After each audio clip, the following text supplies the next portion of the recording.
Allez, salut à tous. Eh bien écoutez, aujourd'hui les gars, Ubisoft, l'heure est grave. Oui, pourquoi? Parce que Ubisoft va sûrement disparaître ou être racheté, dans le sens où des nouveaux actionnaires vont prendre le contrôle de la compagnie suite à de nombreux échecs et également la bourse qui a chuté, qui a été clôturée du côté des actionnaires d'Ubisoft actuels. Alors, Ubisoft, c'est vrai que depuis des années, c'est une compagnie qui nous a produit de grands jeux sur divers systèmes, plusieurs machines, avec également voilà, Assassin's Creed, Zombie, qu'on a connu déjà sur les ordinateurs d'époque.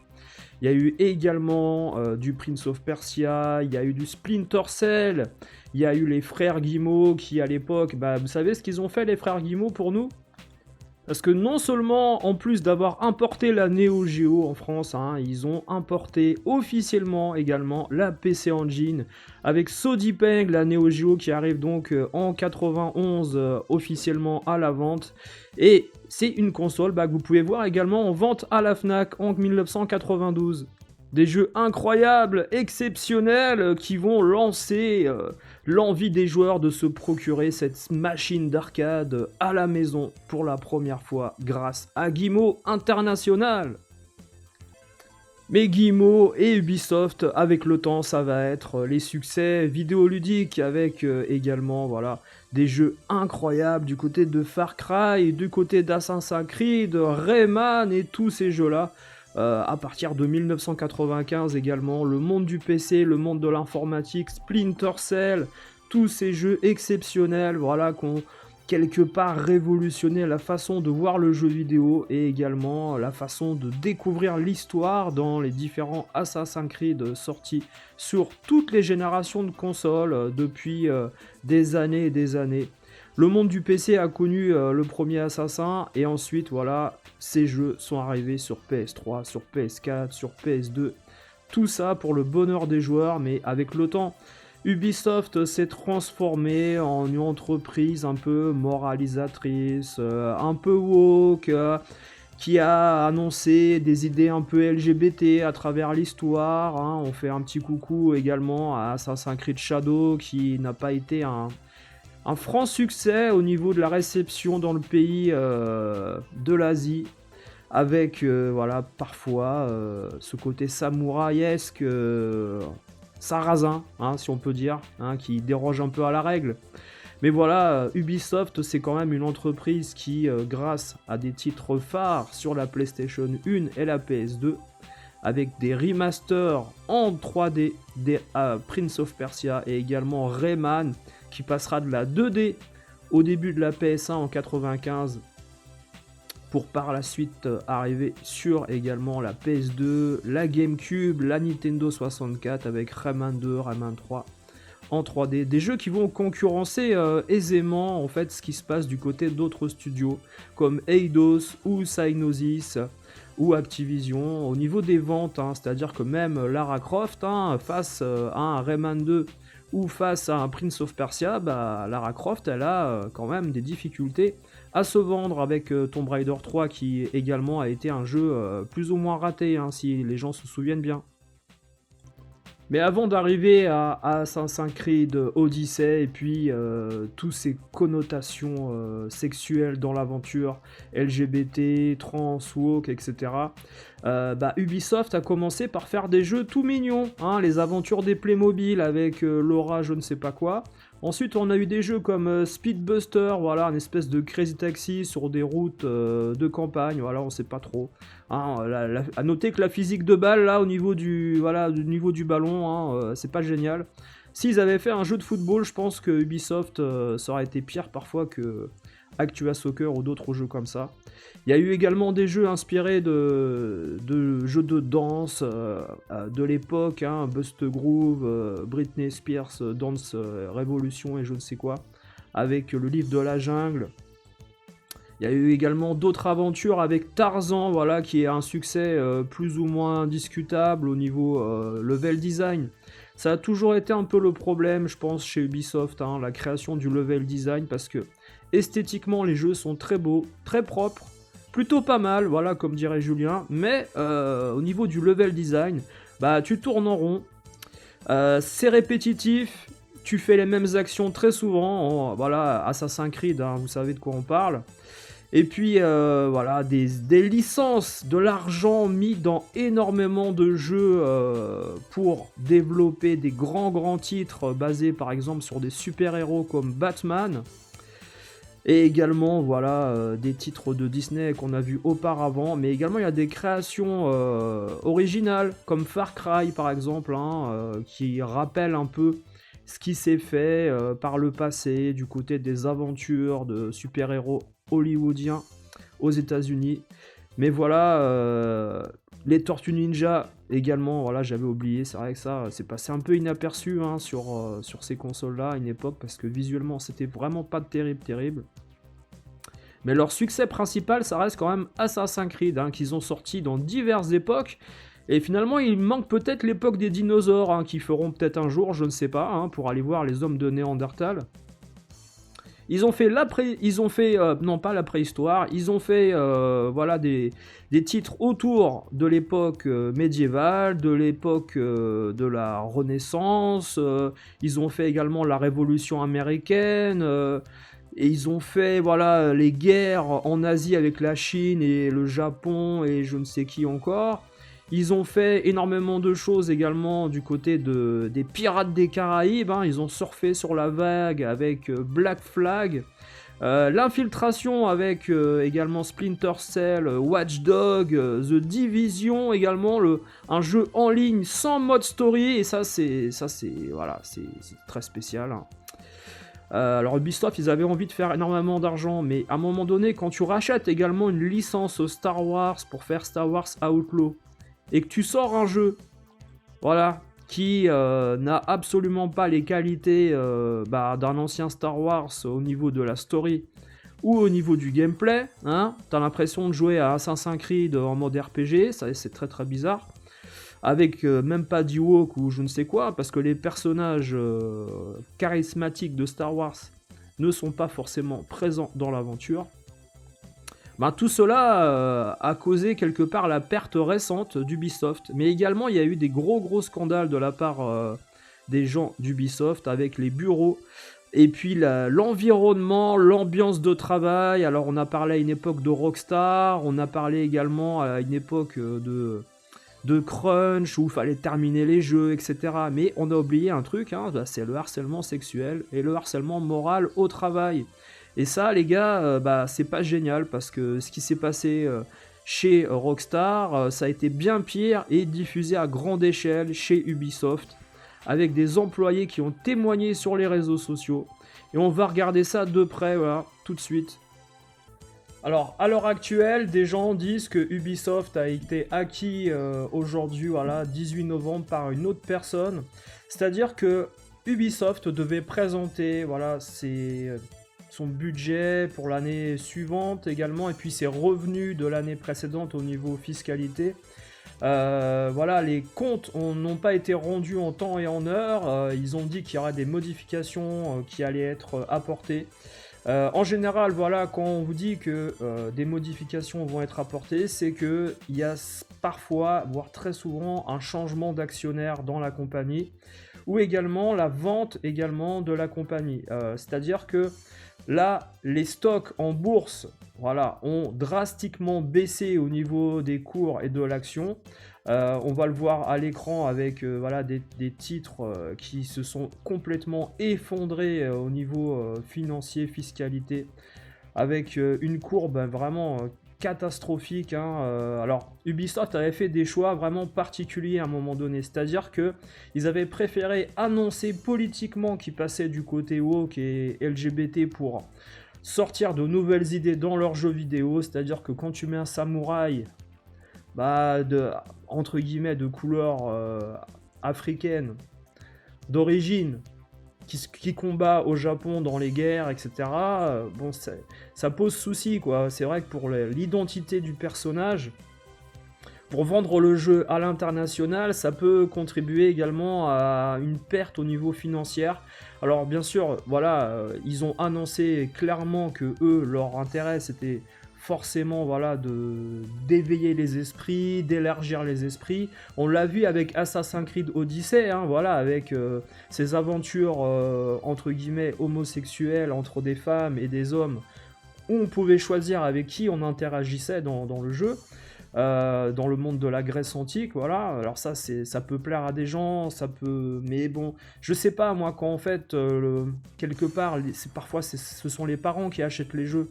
Donc voilà, Assassin's Creed Odyssey, en plus des bugs, ça posait une question, on va dire, d'éthique peut-être chez les plus jeunes.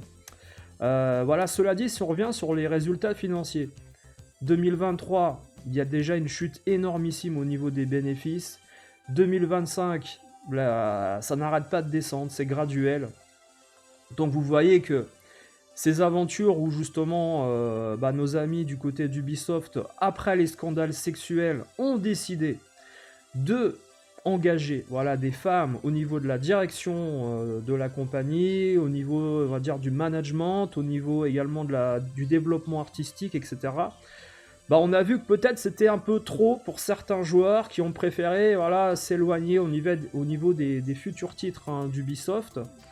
Donc, qu'est-ce qui s'est passé également? C'est qu'aujourd'hui, les médias se sont emparés de l'affaire, c'est-à-dire que ça passe à l'international.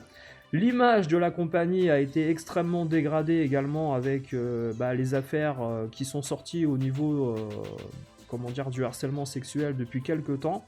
Et les joueurs ne sont pas revenus, tout simplement. C'est-à-dire qu'un joueur perdu au niveau de l'achat d'un titre ou du gameplay, on va dire bankable pour des DLC, pour des microtransactions, un joueur qui est parti ne reviendra pas si les idées développées par cette compagnie ne lui plaisent pas. Et c'est également ce qui se passe actuellement chez Rockstar, où des employés qui se sont fait virer suite à l'organisation d'un syndicat en coulisses, hein, pour dénoncer pas mal de choses, parce que là on vous parle chez Rockstar simplement du côté développement agressif, du crunch où les employés sont maltraités, harcelés moralement, mais si on apprend également qu'il y a d'autres choses derrière chez Rockstar, comme ça s'est passé chez Ubisoft, parce que Ubisoft au tout début, ça a démarré tout doucement, et petit à petit on a appris des choses, et quand chez Rockstar, on se rend compte que des employés ont été virés avant l'officialisation d'un syndicat ou la création également d'une grève, on peut se demander ce que savaient ces gens-là et la dangerosité de laisser ces gens-là parler par la suite et également de mettre en péril les projets de Rockstar pour GTA 6. Là, chez Ubisoft, clairement, il y a peut-être également l'achat de grosses licences qui ont fait couler la compagnie, parce que Star Wars Outlaw, acquérir la licence Star Wars, développer le jeu pour le sortir sur la Switch 2, la Switch 1, sur PC, sur PS5 et Xbox, et que le jeu se vend très mal, il faut savoir que sur Switch, le mois de sortie en France, le jeu s'est vendu à moins de 600 exemplaires dans toute la France. Je sais pas si on imagine la catastrophe que ça a été pour les ventes au niveau de la Switch, pour Star Wars Outlaw. Le mois de sortie d'une nouvelle console. C'est une nouvelle console, la console le jeu ne se vend pas, c'est une catastrophe industrielle. Parce que le jeu, c'est vrai, est quelque part moins bien que sur PS5, et ça on l'avait dit, c'est-à-dire que les gens qui ont une PS5 ou une Xbox ne vont pas racheter le jeu pour le faire sur Switch. Le jeu est destiné à des gens qui n'ont jamais joué à ce jeu-là ailleurs et qui n'ont pas d'autres consoles. C'est deux conditions sine qua non qui font que les éditeurs tiers qui vont développer sur la Switch 2 prennent des gros risques financiers pour distribuer ces jeux et les réadapter sur cette console-là. Parce que ça va pas être du tout bankable pour eux de faire ça. c'est quelque part faire un jeu pour satisfaire un fanservice Nintendo. Alors que ça n'a pas d'intérêt pour la compagnie. Et Ubisoft, aujourd'hui, se mord les doigts d'avoir redéveloppé ce jeu-là du côté de la Switch 2. Donc voilà, Assassin's Creed Shadow, qui est également prévu, et à l'heure actuelle, je ne sais pas s'il est sorti sur la Switch 2, mais c'est pareil. Ça a été un échec commercial retentissant du côté de chez Ubisoft sur PS5, Xbox. Le directeur de chez Ubisoft, directeur marketing, directeur des projets, s'est fait dégager. Assassin's Creed Shadow, il est prévu sur Switch 2 également. Je sais pas à quoi joue Ubisoft en fait. Et à un moment donné, faut annuler les jeux. Faut arrêter de les ressortir sur d'autres trucs. Faites-le sur Game Boy si vous avez envie, mais de toute façon, personne l'achètera. C'est fini. On court à la perte, voilà. Donc, les gens aujourd'hui se moquent quelque part voilà, des projets LGBT d'Ubisoft avec voilà, des gens qui ont... certains le disent, hein, Assassin's Creed Shadow a tué Ubisoft. Alors, il faut se souvenir quand même qu'au départ, il y a quand même eu cette affaire énorme au niveau des médias, que je vais vous mettre tout de suite, les gars. Et là où c'est très grave, vous allez voir, c'est qu'il évoque la culture de l'entreprise. Et ça, c'est pas recevable, hein, on va dire. Voilà. Alors, je vous mets tout de suite la petite vidéo avec du son. Allez, on est parti. Il avait plaidé la blague potache, mais c'est bien face à un tribunal que Tommy François doit rendre des comptes, accusé d'avoir mené un harcèlement sexuel et moral systémique chez Ubisoft, le prestigieux éditeur de jeux vidéo français. L'industrie du jeu vidéo est connue pour être très difficile. Les femmes ont énormément de mal de travailler dans ce milieu-là, avec des discriminations sexistes. Donc c'est un procès symbolique, évidemment. Les premiers témoignages émergent en 2020. D'abord, des récits anonymes sur les réseaux sociaux. Alors, vous avez vu, ça remonte à 2020, ces histoires-là. Alors, on peut regarder ce qui s'est passé en 2020 au niveau financier. Il y a, bien sûr, vous trouverez bien sûr d'autres graphiques à droite à gauche au niveau des revenus nets, etc. ou de l'action en bourse d'Ubisoft. Regardez, ça correspond exactement à 2021 à peu près. Alors c'est vrai, vous me direz, il y a le Covid, tout ça. Mais 2020-2021, au tout début, où on est tout en haut ici, et ça ne fait que descendre suite aux condamnations et aux scandales, voilà, qui sont révélés. Alors, qu'est-ce qui va se passer chez Rockstar si ça continue également et qu'on apprend d'autres choses derrière? Ça va être terrible. Parce que Ubisoft, à une époque, quand même, vendait ses licences pour le cinéma hollywoodien. Assassin's Creed est sorti au cinéma. Il y a des adaptations, même en série télé, qui étaient prévues également à un moment donné. Splinter Cell et tous ces jeux vidéo à un moment donné. Alors Rayman, bon, je sais pas dans quel contexte. Mais Rayman, ça a été vendu certainement pour faire des bandes dessinées, pour faire également, voilà, peut-être des petits animés le matin, voilà, je ne sais pas. J'ai peut-être raté après les Teletubbies, mais voilà, à un moment donné, si vous voulez, bon, 2020, les révélations faites, c'était assez dramatique, hein. Puis dans des enquêtes publiées par Libération et Numérama, est alors révélé au grand jour un système toxique orchestré depuis 2010 par des hommes intouchables. Tommy François, alors vice-président éditorial d'Ubisoft, son supérieur Serge Asquette, alors numéro 2 du groupe, et Guillaume Patrux, ancien game director, un trio accusé par... Alors, ce qui est encore plus grave, c'est que les trois, c'est pas une personne qui faisait du harcèlement sexuel et moral sur les femmes au travail. C'était la direction complète. C'est là que c'est grave en fait. C'était, on va dire, ça faisait partie, c'est arrivé, t'es arrivé le matin au travail, et quand tu vois les témoignages des gens, c'est oh, t'as un joli petit cul aujourd'hui, tu vois, c'est des trucs comme ça. Hein, et puis après ils font des petits jeux, voilà, pour celui qui va gagner par exemple 1 heure de ci, 1 heure de ça. Et puis à un moment donné, ça va être à la prime de celui qui fait le truc le plus connoté sexuel dans le jeu, qui va gagner en fait le plus d'avantages par la suite. Enfin, c'était assez dramatique, hein, l'ambiance de travail. Hein. Je suis pas certain qu'en fait, dans d'autres branches, on tolère déjà. Mais c'est assez étonnant parce que Vous savez qu'aux États-Unis et au Canada, ils sont très très procéduriers dans déjà la façon de travailler dans les entreprises. Il y a des codes et tu peux être viré dans la journée facilement si tu as une attitude déplacée. Là, ça veut dire que non seulement il y avait une omerta, mais en plus de ça, certainement, ce qui motivait les employés, c'était l'argent derrière. C'est-à-dire qu'il y avait certainement beaucoup d'argent en jeu. Les directeurs le savaient, les managers le savaient, et ils jouaient avec ça. C'est-à-dire que la carotte était beaucoup plus grosse que le désavantage, certainement, de la méprise, on va dire, de l'humiliation au travail. Et donc, en fait, il y avait ce rapport de force. Et puis, si jamais tu parles, peut-être également qu'on va te blacklister dans le monde du jeu vidéo également. Par les magistrats d'avoir banalisé une culture d'humiliation, de pression constante et de comportements déplacés. En fait, là, aujourd'hui, c'est peut-être l'ouverture de la boîte de Pandore, plus dans le travail dans le jeu vidéo, qui en plus est stéréotypé, c'est-à-dire qu'on va dire que c'est des geeks et donc c'est normal que ce soit comme ça. Une collaboratrice ligotée à une chaise et envoyée en ascenseur à l'étage supérieur, ou sommée de faire le poirier.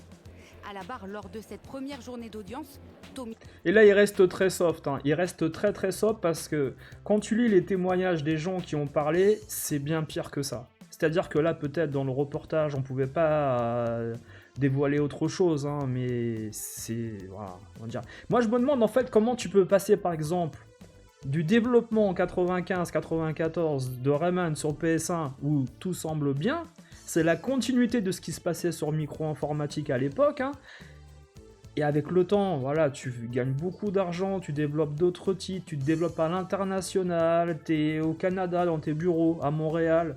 Et puis à un moment donné, même les influenceurs, les médias n'en parlaient pas, et certains le savaient aussi qu'il se passait des choses.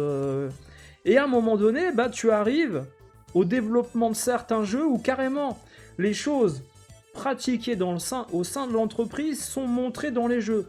Assassin's Creed Odyssey et d'autres titres, voilà, où il y a des connotations sexuelles assez énormes.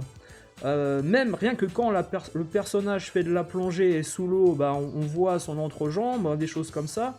Il y a plein de choses qui sont assez hallucinantes, qui ont été libérées comme ça, même dans la programmation et dans le développement des jeux.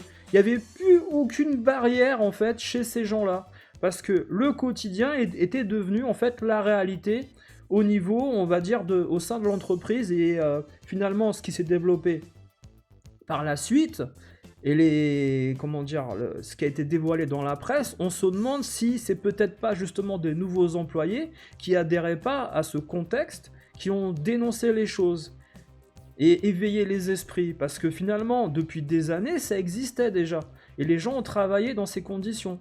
François a reconnu que ces agissements n'étaient pas normaux, mais invoque une culture d'entreprise déjà en place à son arrivée. Voilà. Je n'ai pas réfléchi, c'était l'ambiance, la culture Ubi, je ne me posais pas la question. À l'époque, j'avais l'impression d'être dans le respect des gens.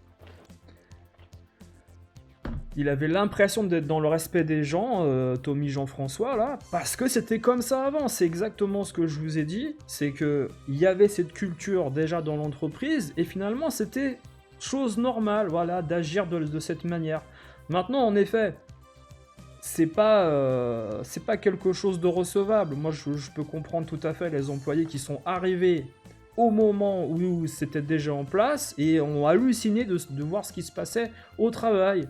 Voilà. Bon, je vous laisserai aller voir, par exemple, les témoignages des gens où ça n'a rien à voir avec ce qu'on vous raconte ici de façon gentille, hein. Tommy François martèle avoir manqué de recul sur son management, une responsabilité à laquelle il affirme n'avoir jamais été formé. Ouais, bon, voilà. Après, sincèrement, il y a d'autres médias, voilà, qui ont parlé de choses un peu plus carrées, on va dire, hein, dans le sens... C'est le gros. Dans le sens professionnel business, voilà, avec des témoignages au niveau de l'entreprise. Et puis Ubisoft, qui a demandé, comme je vous ai dit, la suspension de sa cotation en bourse à un moment donné. Et en général, voilà, je vous dis, hein, quand en effet on demande la suspension de la cotation en bourse, c'est que l'entreprise va très très mal. Ça, je vous apprends rien. Mais en plus de ça, c'est qu'il y avait certainement déjà un projet de changement d'actionnaire en cours. Et la perception et les inquiétudes sont différentes, mais elles expliquent assez bien les pistes. Dans ce message, Ubisoft parle de retard pour finaliser les comptes et avoir une vision plus détaillée des bénéfices. Le bilan semestriel ne semble donc pas mauvais, ou en tout cas pas en question directe. Alors ça pourrait être un simple problème comptable pour une ligne non finalisée ou un... Donc en plus de ça, Ubisoft a menti sur la raison pour laquelle la cotation en bourse a été stoppée. Alors est-ce que vous avez regardé le Loup de Wall Street ? Le délit d'initié, par exemple. Vous avez regardé le Loup de Wall Street, c'est-à-dire que quand des gens sont au courant que l'entreprise va être modifiée et changée au niveau de l'actionnaire, je ne dirai rien, je ne vais pas faire de diffamation, mais dans le Loup de Wall Street, vous regardez la séquence où il y a ce fameux délit d'initié, est-ce que là on n'est pas en présence en fait de quelque chose ? Voilà. Souci d'audit externe qui n'a pas été rendu dans les temps, et on sait que l'AMF n'aime pas trop les erreurs de calcul, les actionnaires non plus. La possibilité aussi d'une découverte tardive avec impact, comme la surperformance ou sous-performance d'un jeu, un projet finalement annulé, ou bien un titre qui va arriver plus tôt au calendrier et pourrait donc donner d'autres perspectives pour 2026. Autre piste que comptable, celle d'un événement plus important de dernière minute. Et là, on rejoint l'inquiétude que nous ont confié certains salariés. On sait les remous qui touchent l'entreprise, la montée en puissance de Tencent. Alors, on s'inquiète que les raisons soient un retrait du géant chinois du capital, par exemple, car la... Alors, je fais une pause aussi, voilà. Est-ce que vous vous souvenez, par exemple, de la Paris Games Week où on vous présentait Anno ? Le fameux jeu sur l'Empire romain, façon Populous, façon, je sais pas trop, on sait pas trop, voilà, c'est un jeu, tu vois il est pratiquement terminé, mais tu sais pas exactement, on n'a pas vu trop d'images de gameplay, etc. On sent que c'est un jeu de stratégie, de guerre, bon... Mais tu sens qu'il y a un truc qui n'allait pas déjà dans ce jeu-là, parce qu'il y avait pas énormément de monde qui était présent à la Paris Games Week pour regarder ce titre-là. Et on n'avait pas eu beaucoup d'informations autour de ça. Pourtant, Ubisoft était bien présent à la Paris Games Week, sachant qu'il n'y avait pas énormément de jeux qui étaient présentés durant cette convention. La transaction pour la nouvelle filiale doit être finalisée en fin d'année. La possibilité aussi d'un nouvel actionnaire majoritaire ou une restructuration plus lourde. Ou alors, c'est peut-être l'heure du passage de flambeau à la tête du groupe par Yves Guillemot à son fils Charlie. Et dans ce cas, il... Sauver Charlie. Sauver Charlie. Alors moi, je me demande en fait pourquoi les frères Guillemot, là, de l'époque de la Neo Geo, qui était distributeur en France, qui avait créé également Sodipeng, la filiale, pour distribuer la PC Engine, la Core Graphics en France, pourquoi n'était-il pas au courant de ce qui se passait au niveau interne de chez Ubisoft pour changer les choses ? C'est-à-dire que c'est vrai, à un moment donné, ils ont embauché un peu plus de femmes pour calmer les choses chez Ubisoft suite au harcèlement sexuel, et puis tout d'un coup, voilà, on est LGBT, on est woke, tout va bien, vous inquiétez pas, contre-courant, pour vraiment montrer qu'on a compris nos erreurs, on va passer à autre chose.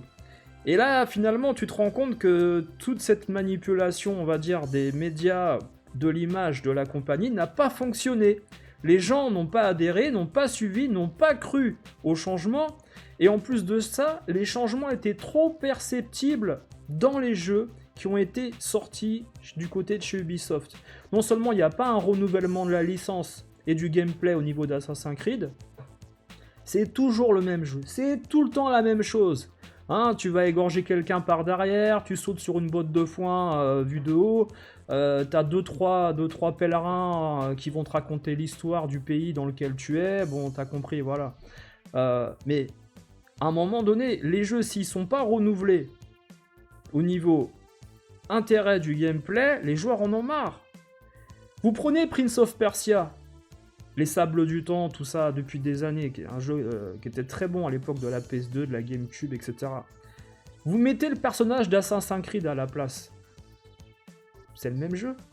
C'est le même jeu.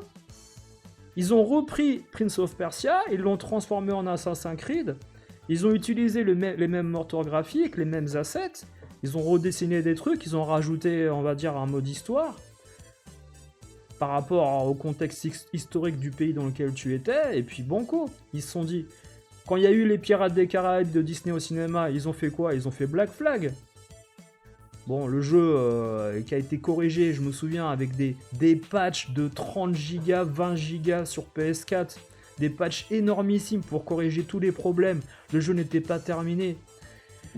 Enfin, je veux dire, les frères Guillemot, je comprends en effet qu'ils aient beaucoup de choses à gérer en même temps, mais ils pouvaient pas à un moment donné également prévoir les choses pour que ça se passe mieux dans l'entreprise. Et pour pas qu'on en arrive aujourd'hui à devoir vendre la compagnie et trouver un nouvel investisseur. Et qu'ils aient arrêté la cotation en bourse auparavant. Et ça, les gars, est-ce qu'il n'y aurait pas un troisième scandale derrière, hein, sachant qu'ils savaient peut-être que la compagnie allait déjà changer de main. Et du coup, ils vont faire remonter les actions en bourse très rapidement s'il y a un changement au niveau de la direction. Il vaut mieux que l'info soit stabilisée avant annonce. En tout cas, c'est jamais un signe de tranquillité envoyé au marché. Oui, c'est-à-dire que moins ils en disent, plus ça part dans tous les sens, quoi. C'est un peu pour ça qu'ils ont demandé la suspension de la cotation. Ils l'ont dit ouvertement dans le message. C'est pour éviter l'emballement médiatique, figurez-vous. Même eux en rigolent, hein, parce qu'ils savent que c'est pas la vraie raison. Même eux en rigolent, et c'est des économistes, ils le savent. BFM Business, c'est pas forcément, attention, les fake news qu'il peut avoir sur d'autres chaînes au niveau informatif, voilà, politique française, etc. Le business, les gars, c'est quelque chose... C'est des faits, c'est des chiffres, c'est pas des spéculations, hein. Et on les comprend, non, surtout pour éviter la spéculation. Merci beaucoup, Mélinda. Voilà, donc en fait, voilà, j'ai même pas fait exprès, mais ils disent exactement, voilà, mes idées. Tout ce que je veux dire, c'est qu'on en est à un point où Ubisoft aujourd'hui, bah, ils sont très très mal.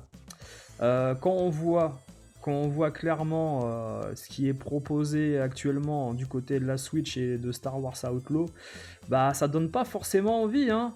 Alors on va regarder ce que disaient les autres personnes par la suite, voilà. Alors les rapports financiers, voilà, d'Ubisoft 2025-2026 ont été annoncés en suspension. Ils ont demandé à Euronext, voilà, au niveau boursier, voilà, c'est la déclaration officielle qui est là, alors je vous la mets ici, voilà, on peut la voir ici. Ubisoft informera la date à laquelle le marché repartira pour les actions. Vous voyez ce que je vous ai dit juste avant? Pensez-y. Voilà. Voilà, les revenus ici. Avril, catastrophique, Assassin's Creed Shadow. Juin 2025, les projets avec Star Wars Outlaw, etc. Ça remonte un peu. Là, ce sont les bénéfices au niveau des sorties des titres également, hein. Voilà, vous voyez. Hein.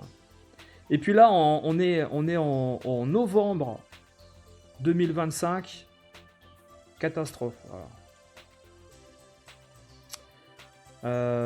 Qu'est-ce qu'on nous dit d'autre, les gars? Alors, pendant ce temps-là, 2 jeux d'anciens employés d'Ubisoft, à savoir Expedition 33, sont les prétendants pour le Game of the Year, voilà. Et Dispatch également. Alors Dispatch, je ne connais pas du tout, mais Expedition 33, Clair Obscur. Moi, ça me fait rire parce qu'il y a plein de gens qui disent ouais, mais c'est un jeu qui a été plagié sur je sais pas quoi. Et vous croyez que Mario Kart, ça n'a pas été plagié sur d'autres jeux avant aussi? Enfin, à un moment donné, les gars, réveillez-vous. Hein. L'inspiration, le plagiat, la frontière est courte. T'es obligé, quand tu fais un jeu de foot ou quand tu fais également un jeu d'aventure, ben, les jeux sont copiés sur les meilleurs jeux d'époque voilà, qui sont sortis. Hein, tout le monde a copié Legend of Zelda, tout le monde a copié également les Donjons et Dragons, même en mode jeu de société, pour les adapter sur micro-ordinateur à l'époque. Le plagiat, il vient de tel ou tel secteur, parfois pour atterrir sur un autre secteur. Et ouais.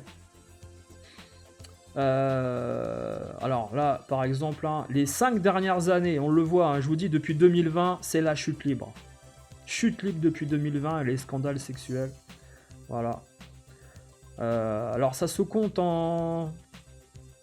Alors je pense que c'est des millions. Je pense que c'est en millions de dollars.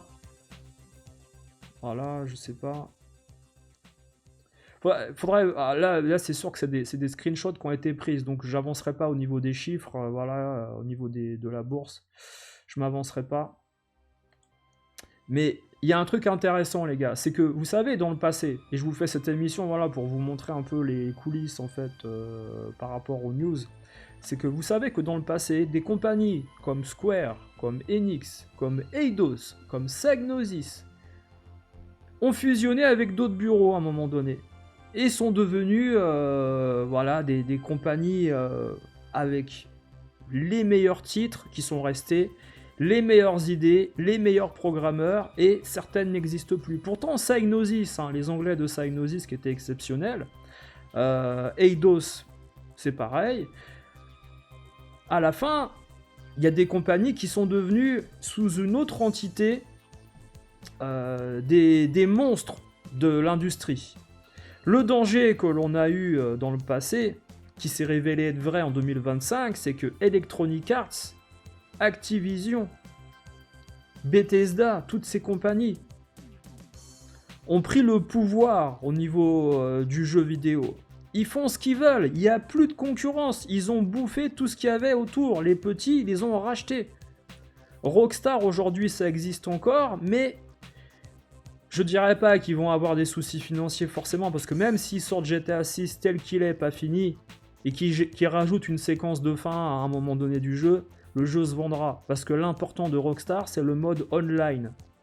Les microtransactions, les abonnements PSN et Xbox, c'est ça qui va rapporter énormément d'argent aux éditeurs et aux constructeurs. Le mode story, on en a plus rien à foutre. Vous avez vu que Call of Duty Black Ops, Medal of Honor, Battlefield, on en a rien à foutre du mode story. L'important, c'est de jouer en ligne, d'acheter des armes, d'acheter des vêtements, d'acheter des skins, voilà. Fortnite, c'est le produit parfait au niveau créativité pour faire de l'argent. C'est parfait. C'est le modèle économique Fortnite et Minecraft aujourd'hui pour générer de l'argent sur la création d'un produit. Aujourd'hui, quand tu sors une grosse licence, telle Star Wars Outlaw, si tu te plantes, tu auras donné plus d'argent à Lucas et à Disney pour acquérir la licence que tu n'auras eu par la suite au niveau des revenus. Et ça, Ubisoft, en fait, ils l'ont pas forcément compris. Ils préfèrent mettre des millions dans le développement d'un nouvel Assassin's Creed, plutôt que de créer un jeu qui va générer des revenus pour la compagnie et pour le constructeur. Et quelque part, Ubisoft, il vogue encore dans les années 2008-2007, comme si le monde était, entre guillemets, gentil et pas un monde de requins. Aujourd'hui, Electronic Arts et puis d'autres compagnies font de la microtransaction principalement à travers leurs jeux, comme Activision. Ils en ont rien à faire de savoir que leur jeu est bien ou pas bien. Le mode story passe en second. Voilà, alors regardez, imaginez que des Saoudiens rachètent toutes ces compagnies. Pourquoi pas? Parce que de toute façon, les Saoudiens, c'est pas eux qui vont programmer les jeux. Mais ce qu'on a vu, on a vu dans King of Fighters, là, mettre Cristiano Ronaldo, je sais pas quoi, on peut s'imaginer qu'on pourrait avoir Rayman un jour dans un FIFA. Voilà, si un jour Ubisoft était racheté. Enfin bon, moi je dis ça, mais imaginez ça arrive. Bon, voilà. Bref. Et Ubisoft, à une époque, les gars, a fait des communiqués qui ont été relayés également par les influenceurs que tout le monde connaît en France, des influenceurs qui sont pas, vous le savez, qui sont absolument pas legit dans la façon de développer l'info. Ils avaient fait un communiqué Ubisoft en disant « Nous devons arrêter de nous concentrer sur Assassin's Creed Shadow et toutes ces idées woke, nous avons jamais été woke, etc. machin. » Et également le backlash, c'est-à-dire la haine que les joueurs ont pu développer sur les réseaux sur ce jeu-là n'est pas justifiée. On ne comprend pas. Les gens étaient complètement chez Ubisoft dans le déni. Voilà, c'est le déni parfait chez Ubisoft à cette époque-là. Vous avez également des comptes affiliés à Ubisoft qui sont là pour défendre la veuve et l'orphelin, c'est-à-dire que on essaye de vous faire croire que non, c'est à cause de la haine des joueurs que Ubisoft est là, vous n'aimez pas Assassin's Creed, vous n'aimez pas les LGBT, donc c'est pour ça qu'aujourd'hui on est comme ça, c'est de votre faute. Ubisoft, vous faites des jeux pour qui en fait? Vous faites des jeux pour vous ou pour les gens? Les clients qui vous critiquent aujourd'hui, ce sont vos clients. C'était vos clients, donc vous ne pouvez pas dire que c'est de leur faute si le jeu est raté et ne leur plaît pas. Si le jeu ne leur plaît pas, c'est parce que vous l'avez mal développé, vous l'avez mal vendu, et que les idées peut-être sont redondantes chez vous. Alors, Assassin's Creed Experience qui nous fait rire, qui nous dit « L'obsession de certains qui souhaitent à tout prix qu'Ubisoft ferme et se réjouissent des difficultés actuelles de la boîte et des salariés sans penser aux milliers d'emplois. Comme si c'était de notre faute qu'Ubisoft, à un moment donné, a harcelé moralement et sexuellement leurs employés. Comme si c'était de notre faute qu'Ubisoft a décidé de faire des jeux LGBT et woke avec Assassin's Creed Shadow, Odyssey, tout ça. C'est de notre faute maintenant. Et on devrait acheter les jeux quoi qu'il arrive. Mais en fait, on se fout de la gueule de qui là en fait? C'est ça la maladie mentale. Alors la maladie mentale, voilà. On laissera la place aux influenceurs de donner un avis, c'est-à-dire que voilà, on les connaît en France, c'est toujours les mêmes. Des gens dans le déni, voilà, complètement dans le déni. Ça, c'est un vrai déni, quoi, tout simplement. Alors, comme je vous l'ai dit, dans la nuit du 17 novembre au 18, Ubisoft aura été acquis par un nouveau possesseur, propriétaire de la marque, de la compagnie. Donc, il y aura certainement un changement de direction artistique. Ça, terminé. Même si c'est des bonnes idées, mais ça ne peut pas être l'idée principale de la compagnie. Parce que si l'idée principale de la compagnie, c'est être woke et LGBT, vous allez mettre énormément de clients potentiels sur le côté. C'est pas possible en fait d'afficher des idées politiques, religieuses et idéalistes dans une compagnie et de dire on va faire des jeux que pour ces gens-là. C'est pas possible. C'est une grosse erreur marketing. Mais tout ça, ça vient, c'est de l'hypocrisie en fait, parce que tout ça vient après les histoires d'harcèlement sexuel. Ubisoft avait adopté une idéologie woke pour les jeux vidéo, résultat, le cours de l'action s'est effondré petit à petit, jusqu'à la demande de suspension de la bourse, voilà. Voilà, on le voit. Même le Figaro s'en est emparé, quoi. C'est dramatique, voilà. On peut voir un peu les choses. Mais tout ça, c'était évident à un moment donné, c'était évident. On ne pouvait pas passer à côté parce que le downfall, la chute de la compagnie était graduelle, mais elle était continue. Graduelle, mais continue. Il n'y avait aucun moment où la compagnie pouvait se relever. Et je vous dis encore une fois, la Switch 2, qui était une console qui aurait pu aider des éditeurs tiers à faire un peu d'argent, les gens n'ont pas acquis cette console pour jouer à des jeux qui étaient très gourmands et très performants déjà sur d'autres machines. Et des jeux sortis 4 mois, 5 ans, 3 ans auparavant. Donc, je veux dire, la Switch 2 n'était même pas matière à faire remonter les ventes de produits Ubisoft. Impossible. Alors, 4 ans après avoir fait le choix d'embaucher des femmes, Ubisoft met la clé sous la porte. Belle performance, voilà. Voilà, la reportation des... L'action a déjà perdu 94%. Alors, depuis quand? Depuis son plus haut? Depuis 2020, tu veux dire? Depuis 2020, on va dire. Ils ont perdu 94% de façon continue. On a vu la courbe, voilà. Et puis, Ubisoft, c'est vrai qu'à Ubisoft, à un moment donné, il y a des anciens employés qui ont créé, par exemple, Clair Obscur 33, Dispatch et d'autres jeux. Là, il y a également, les gars, il y a Splinter Cell qui devait sortir, un nouveau Splinter Cell, qui a été abandonné. Ubisoft travaillait sur un nouveau Splinter Cell, mais ont décidé de suivre le succès de Call of Duty et de faire un jeu qui ressemblait avec X-Defiant. Alors X-Defiant, le problème, c'est que quand vous créez une nouvelle licence, une nouvelle identité, il faut la vendre au public. Grosse erreur! Splinter Cell, tout le monde connaît ce produit, tout le monde sait ce que c'est. Faire la promotion d'un titre, déjà, ça va vous coûter énormément d'argent pour acquérir un nouveau public et dire que X-Defiant, ça va concurrencer telle licence adverse. Par contre, Splinter Cell, tout le monde connaît ce jeu, et si le jeu est réussi, il va bien se vendre, graphiquement, esthétiquement, le gameplay qui rappelle Metal Gear Solid. Ça peut marcher.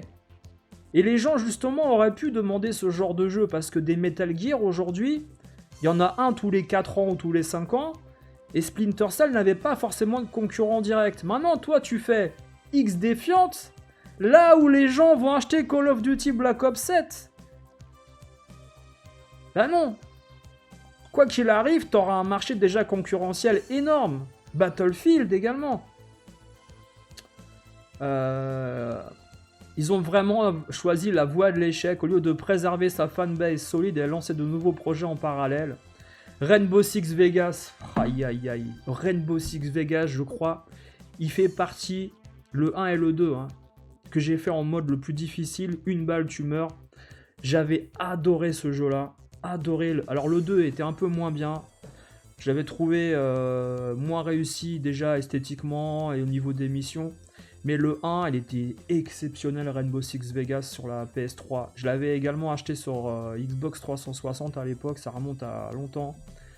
Mais Rainbow Six Vegas, les gars, pour ceux qui ne l'ont pas fait, c'est sincèrement, avec Modern Warfare de la PS3, Call of Duty 4, c'est un des meilleurs jeux d'infiltration FPS sorti sur les machines modernes depuis les années 2000.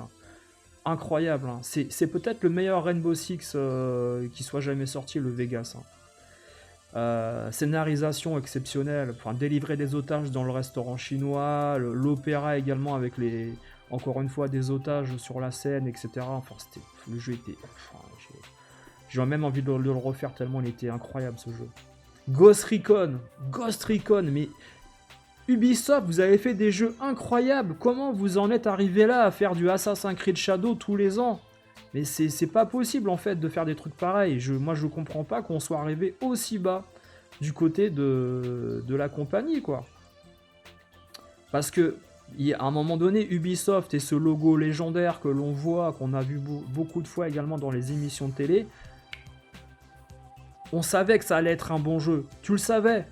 Splinter Cell à l'époque également de la première Xbox, Splinter Cell c'est un des premiers jeux qui est en haute résolution sur une console qui avait des résolutions de base comme la PS2 en prise Péritel.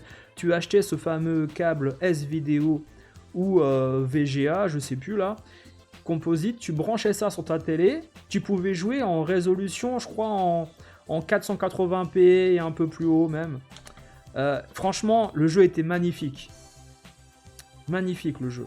Et j'arrive pas à comprendre en fait qu'on soit tombé aussi bas dans les idées. Alors certainement des gens ont été remerciés ou ont arrêté ou sont partis ailleurs. Mais quand tu passes de Ghost Recon, Rainbow Six Vegas, Rayman, Splinter Cell, Prince of Persia, tu passes de ça, des très bons jeux, à des jeux redondants avec des idées politiques, religieuses, qui sont des anachronismes en plus par rapport à ces époques-là, et qui sont également des idées qui n'existaient absolument pas à un moment donné, également dans l'époque de la Renaissance, la guillotine, etc. Enfin, moi, je sais pas en fait ce qui est arrivé à ces gens-là. Je pense qu'il y a un délire artistique, il y a un délire créatif qui a été complètement galvaudé à un moment donné. Et pourtant, les premiers Assassin's Creed étaient vraiment assez, entre guillemets, nobles, comme on aime bien dire, dans les idées. Alors, ça révolutionnait le genre historique. Faire un jeu historique avec un gameplay à la GTA, c'est sympa. Maintenant, quand tu sors en effet Far Cry, par exemple, Far Cry qui est resté un des jeux les plus performants sur les machines PC d'époque, qui ont mis des PC par terre, et qu'on arrive à faire des jeux Far Cry complètement pourraves à un moment donné également, saccager des licences qu'on a réussi à faire et avoir une renommée incroyable. Il y a ce côté destruction chez Ubisoft en fait, destruction interne.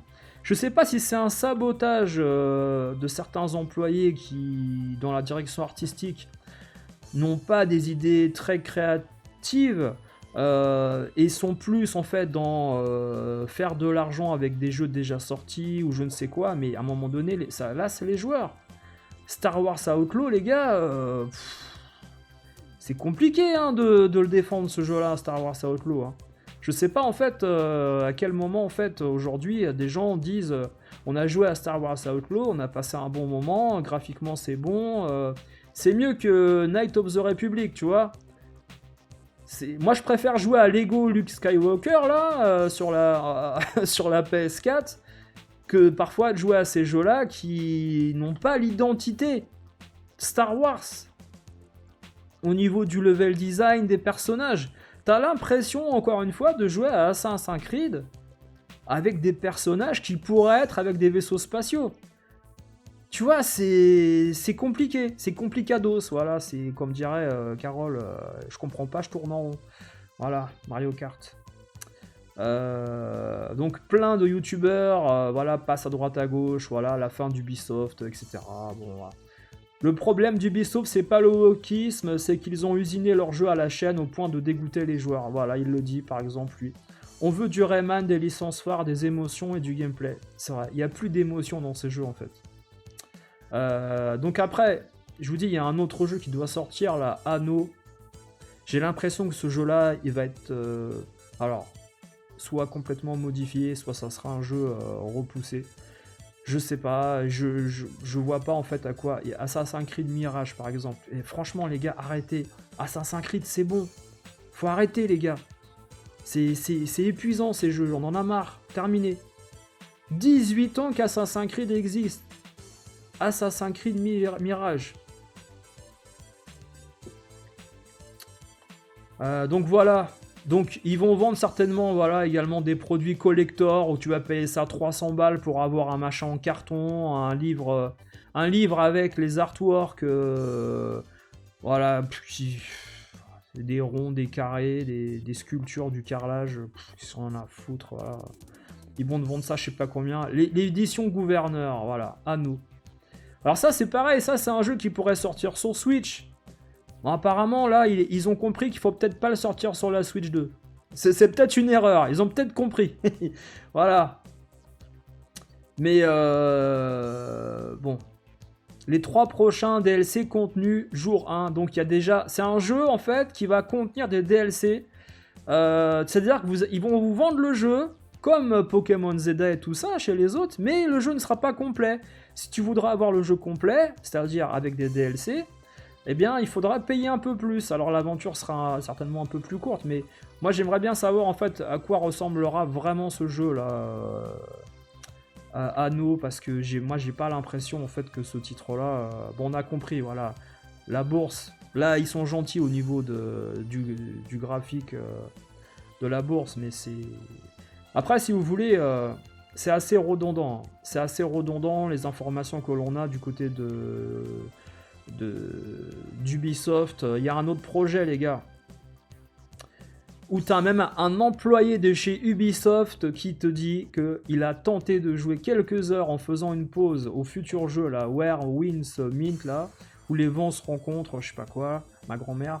Le début est cool, le combat sympa, mais rapidement les assets et visuels virent au générique. Assassin's Creed! Ils ont refoutu en fait du moteur graphique, du gameplay d'Assassin's Creed dans leur futur jeu.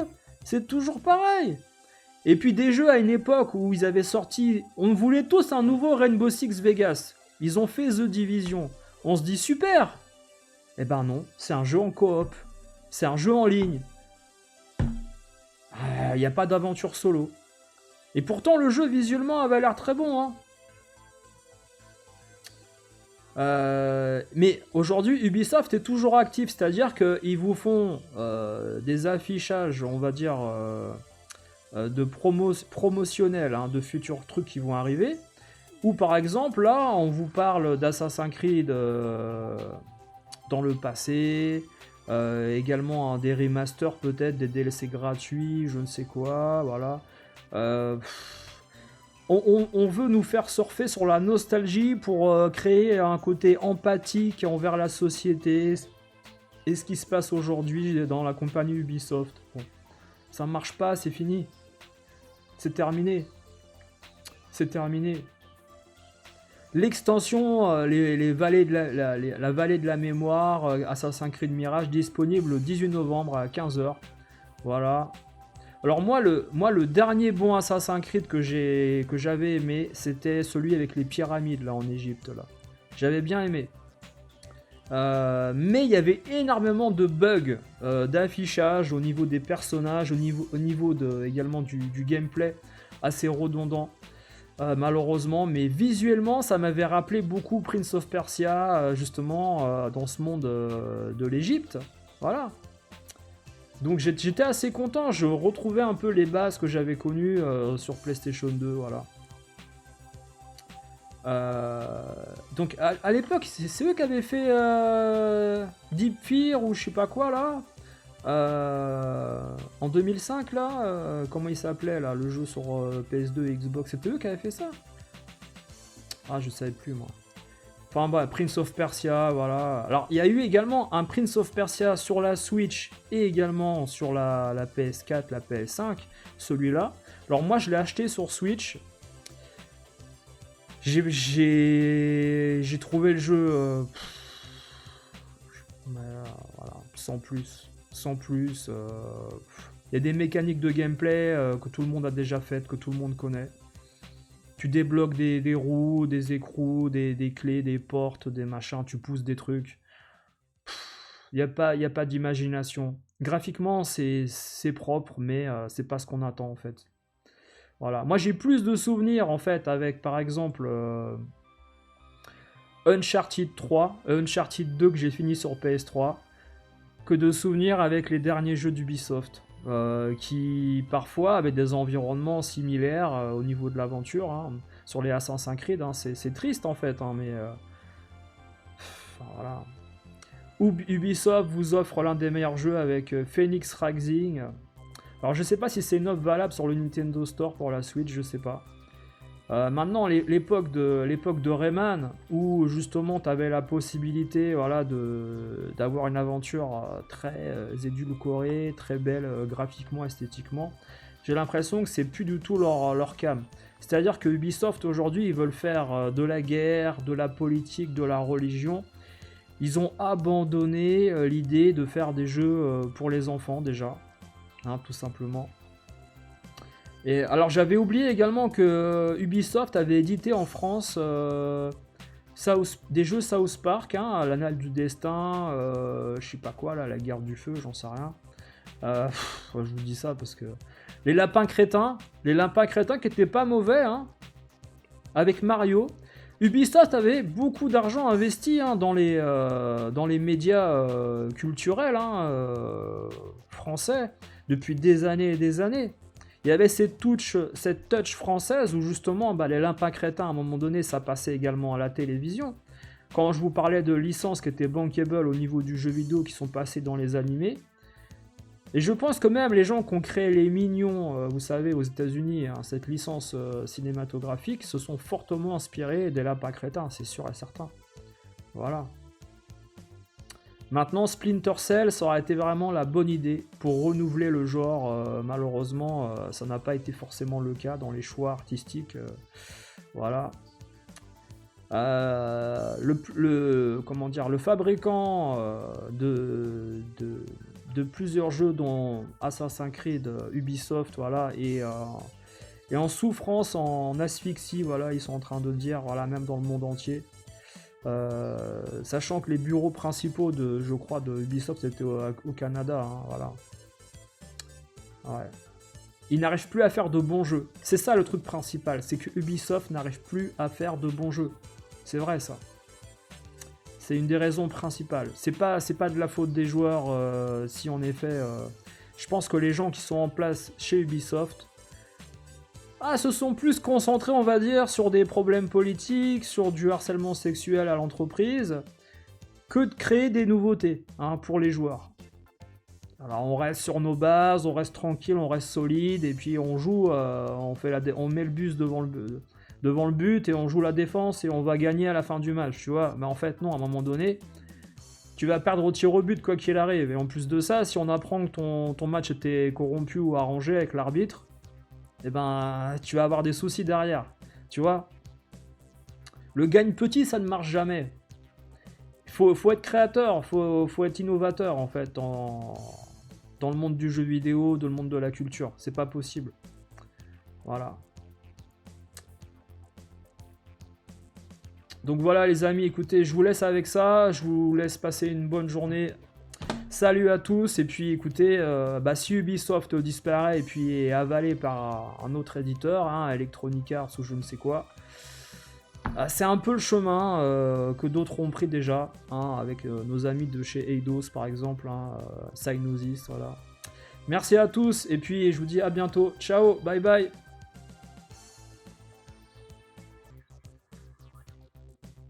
Place, but finding nothing at all.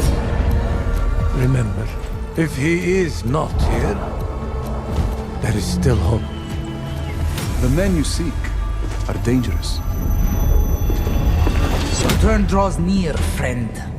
Why involve him? Your fight is with me.